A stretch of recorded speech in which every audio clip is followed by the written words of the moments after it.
Welcome to my top 10 ship disasters. Number 10, RMS Olympic. She was laid down on December 16, 1908, completed 31st of May 1911, main voyage June 14, 1911, max speed is 24.2 knots with 28 miles per hour, capacity 2,435 passengers and a crew of 950. Displacement 52,067 tons, length 882 feet and 9 inches, height 175 feet from the keel to top of funnels, and she has 9 decks, 8 for passengers and 1 for crew. In 1917, she gained 6-inch guns and was painted with a dazzle camouflage scheme to make it more difficult for observers to estimate her speed and heading. Her dazzle colors were brown, dark blue, light blue, and white. During the war, Olympic is reported to have carried up to 201,000 troops and other personnel, burning 347,000 tons of coal and traveling about 184,000 miles. Olympic's war service earned her nickname Old Reliable. On April 12, 1935, the Olympic did not sink, but was sold for scrap in 1935 and dismantled. No deaths occurred during this time.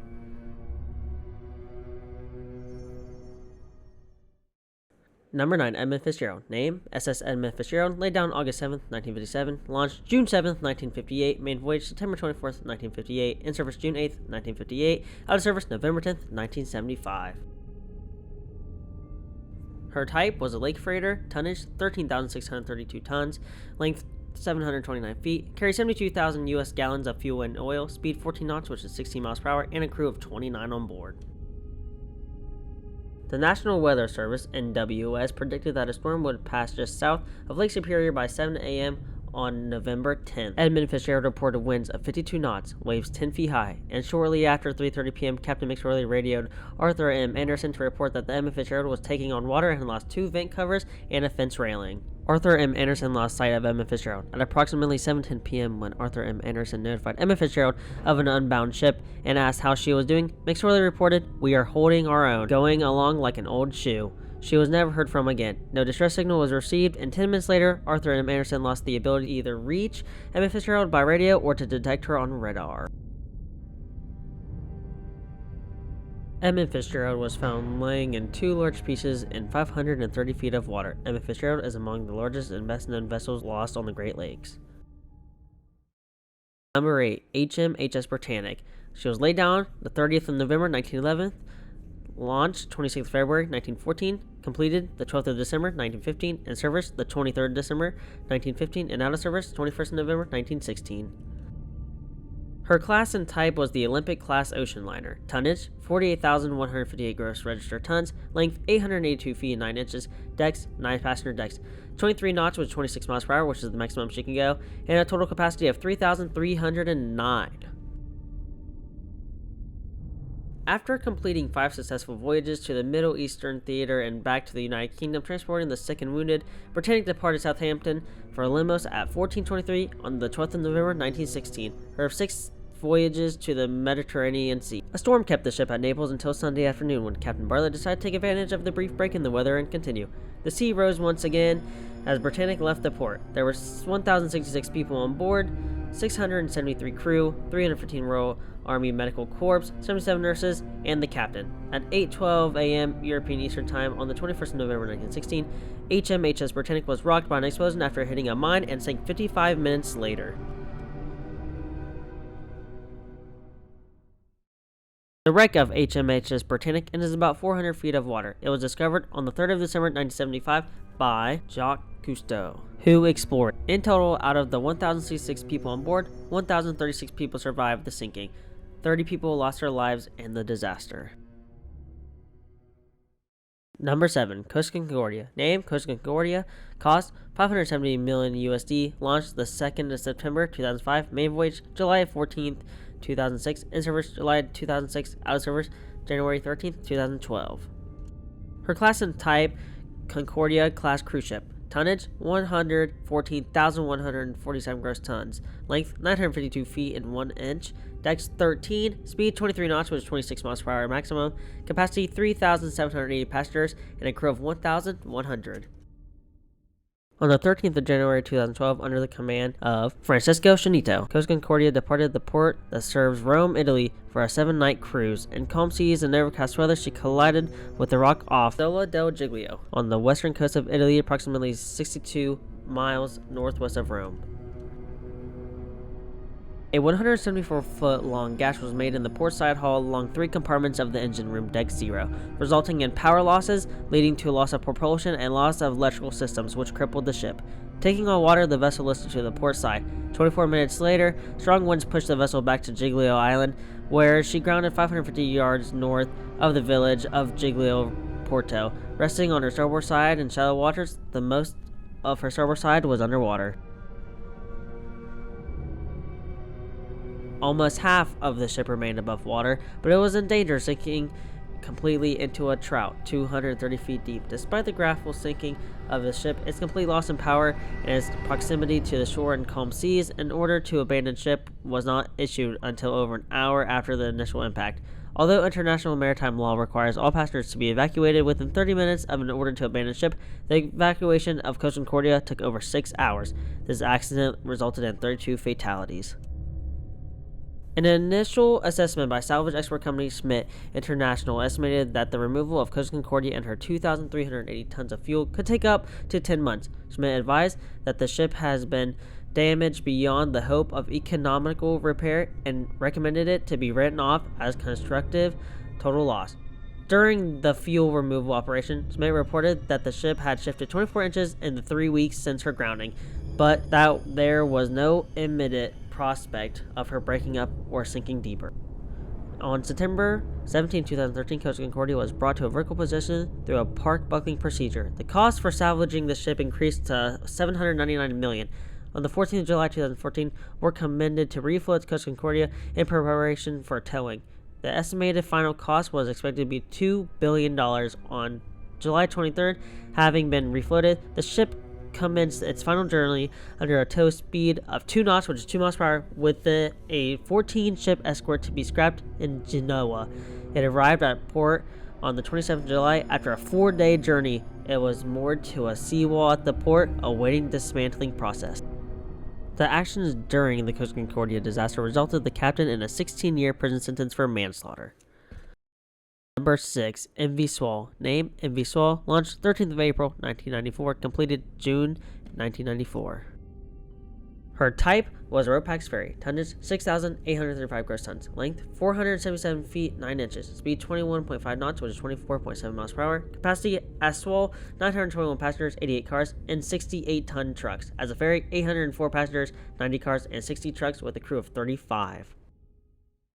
On the evening of April 15th, 2014, Swall departed Icheon for a standard overnight crossing to Jeju Island. The ferry was crewed by a complement of 33 and was carrying 443 passengers, 325 of whom were second-year students from Dongwon High School in Ansan. The following morning, Swall capsized and sank. Of the 476 people on board, there were only 172 survivors. 304 of those on board died, 250 of whom were Dongwon students. In April 2015, a technical report concluded that it was feasible to raise the wreck of the Swall, and President Park said she hoped that it would be carried out as soon as possible. It was announced on 15th of July 2015 that a consortium led by China's Shanghai Salvage Company was a favored builder at a cost of 74.6 million USD won. On 22nd of March 2017, salvage operation began to raise the wreck of a second Swall. The vessel was raised on the 23rd of March, while the lifted ferry was transported on board a semi-submersible vessel. Her weight was estimated to be 17,000 tons, including the contribution of remaining mud inside. Number 5, MS Estonia. Ordered September 11th, 1979. Laid down 18th of October, 1979. Launched 26th of April, 1980. Completed 27th of April, 1980. In service July 5th, 1980. Her type was a cruise ferry. Tonnage 15,598 gross tons. Length 515.16 feet. Decks 9. Speed 21.1 knots, which is 24.3 miles per hour. Capacity of 2,000 passengers and 460 cars. Estonia sank on Wednesday, 20th of September, 1994. The ship was crossing the Baltic Sea en route from Tallinn, Estonia to Stockholm, Sweden. The official report concluded that the bow door had separated from the vessel, pulling the ramp ajar. The ship was already listing because of poor cargo distribution, and the list increased rapidly, flooding the decks and the cabins. Power soon failed altogether. Inhabiting search and rescue and a full-scale emergency was not declared for another 90 minutes. Here is one of Estonia's inflatable life rafts, filled with water with no survivors near to be seen. The deaths were 852, survivors 137 out of the total of 989 passengers. Number 4, Empress of Ireland. Name, Empress of Ireland. Laid down 10th of April 1905. Launched 27th of January 1906. In service 27th of January 1906. Maiden voyage 29th of June 1906. Her type was ocean liner. Tonnage 14,191 gross tons. Length 570 feet. Decks 4 steel decks. Speed 18 knots, which is 21 miles per hour. Capacity of 1,542 passengers and a crew of 373. Empress of Ireland reached Point au Port in the early hours of 29th of May 1914, where the pilot disembarked. She soon sighted the masthead lights of SS Storside, a Norwegian collier, on her starboard bow at a distance of several miles. These first sightings were made in clear weather conditions, but fog soon enveloped the ships. The ships resorted to repeated use of their fog whistles. At 1:56 local time, Storside crashed into Empress of Ireland's starboard side at around midships. Storside remained afloat, but Empress of Ireland was severely damaged. A gaping hole in her side caused the lower decks to flood at a rate alarming to the crew, allowing 60,000 gallons of water per second to begin pouring into the Empress of Ireland. Engine power on the Empress of Ireland eventually failed 5 or 6 minutes after the collision, plunging the ship into darkness. 10 or 11 minutes after the collision, the ship lurched violently onto her starboard side, allowing as many as 700 passengers and crew to crawl out of the portholes and decks onto her port side. The ship lay on her side for a minute or two, having seemingly run aground. A few minutes later, at 2:10, about 14 minutes after the collision, the bow rose briefly out of the water and the ship finally sank. Hundreds of people were thrown into the near freezing water. The disaster resulted in the deaths of 1,012 people. There were only 465 survivors, 4 children of 138, 41 women of 310, 172 men of 609, and 248 crew of 420. The fact that most passengers were asleep at the time of the sinking, most not even awakened by the collision, also contributed to the loss of life when they were drowned in their cabins, most of them from the starboard side where the collision happened. Number 3, Lucania. Name, Lusitania. Laid down 17th of August 1904. Launched 7th of June 1906. Maiden voyage September 7th 1907. In service 1907. Her type was an ocean liner. Tonnage 31,550 gross tons. Length 787 feet. Decks 9 passenger decks. Capacity 552 first class, 460 second class, 1,186 third class, 2,198 of total, and a crew of 850. On the 7th of May 1915, Lusitania was nearing the end of her 202nd crossing, bound for Liverpool from New York, and she was scheduled to dock at Prince's Landing stage later that afternoon. Aboard her were 1,266 passengers and a crew of 696, which combined total of 1,962 people. She was running parallel to the south coast of Ireland, and she was roughly 11 miles off the old head of Kinsale when the liner crossed in front of U-20 at 2:10 p.m. The commanding officer to the U-boat gave the order to fire one torpedo, which struck Lusitania on her starboard bow, just beneath the wheelhouse. Moments later, a second explosion erupted from within the Lusitania's hull where the torpedo had struck, and the ship began to thunder much more rapidly with a prominent list to starboard. Almost immediately, the crew scrambled to launch lifeboats, but the conditions of the sinking made their usage extremely difficult and in some cases impossible due to the ship's severe list. In all, only 6 out of 48 lifeboats were launched successfully, with several more overturning and breaking apart. 18 minutes after the torpedo struck, the ship's trim leveled out and she went under, with the funnels and masts the last to disappear. Of the 1,962 passengers and crew on board, Lusitania at the time of sinking, 1,199 lost their lives.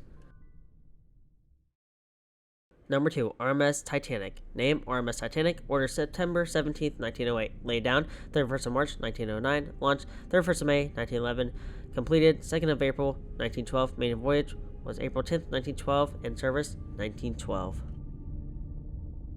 Her class and type was the Olympic class ocean liner. Tonnage 46,329 gross tons. Length 882 feet 9 inches. Decks 9. Speed 21 knots, which is 24 miles per hour. Max 23 knots, 26 miles per hour. And a capacity of 2,453 passengers, 874 crew, and a total of 3,327.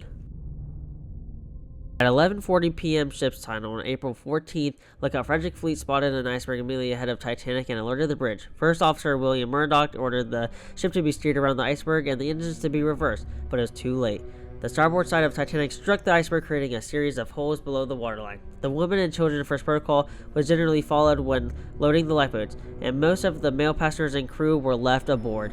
Women and children survived at rates of about 75% and 50%, while only 20% of men survived. Between 2:10 and 2:15 a.m., a little over 2.5 hours after Titanic struck the iceberg, her rate of sinking suddenly increased as the boat deck dipped underwater and the sea poured in through open hatches and grates. As her unsupported steam rose out of the water, exposing the propellers, the ship broke in two main pieces between the second and third funnels. Due to the immense forces on the keel, with the bow underwater and air trapped in the stern remained afloat and buoyant for a few minutes longer, rising to a nearly vertical angle with hundreds of people still clinging to it before slipping beneath the water at 2:20 a.m. The water temperature was well below normal in the area where Titanic sank. It also contributed to the rapid death of many passengers during the sinking. Water temperatures readings taken around the time of the accident were reported to be 28 Fahrenheit. Typical water temperatures were normally around 45 Fahrenheit during the mid-April. The coldness of the water was a critical factor, often causing death within minutes for many of those in the water. The death toll has been put between 1,490 and 1,635 people. Number 1. Wilhelm Gusoff. She was laid down August 1st, 1936, launched May 5th, 1937, completed 15th of March, 1938, main voyage 25th of March, 1938, and service 1938 to 1939. Her class and type was a cruise ship, tonnage 25,484 gross tons, length 684 feet and 1 inch, decks 5, speed 17.8 miles per hour, capacity 1,465 passengers, and a crew of 417. Wilhelm Gusoff was soon sighted by the Soviet submarine S-13 under the command of Captain Alexander Marinesco. The 3 torpedoes that were fired successfully all struck Wilhelm Gusoff on her port side. The first struck the ship's bow, causing watertight doors to seal off the area where off-duty crew members were sleeping. The second hit the accommodations for the Women's Naval Auxiliary located in the ship's drained swimming pool. The third torpedo scored a direct hit on the engine room located amidships, disabling all power and communication.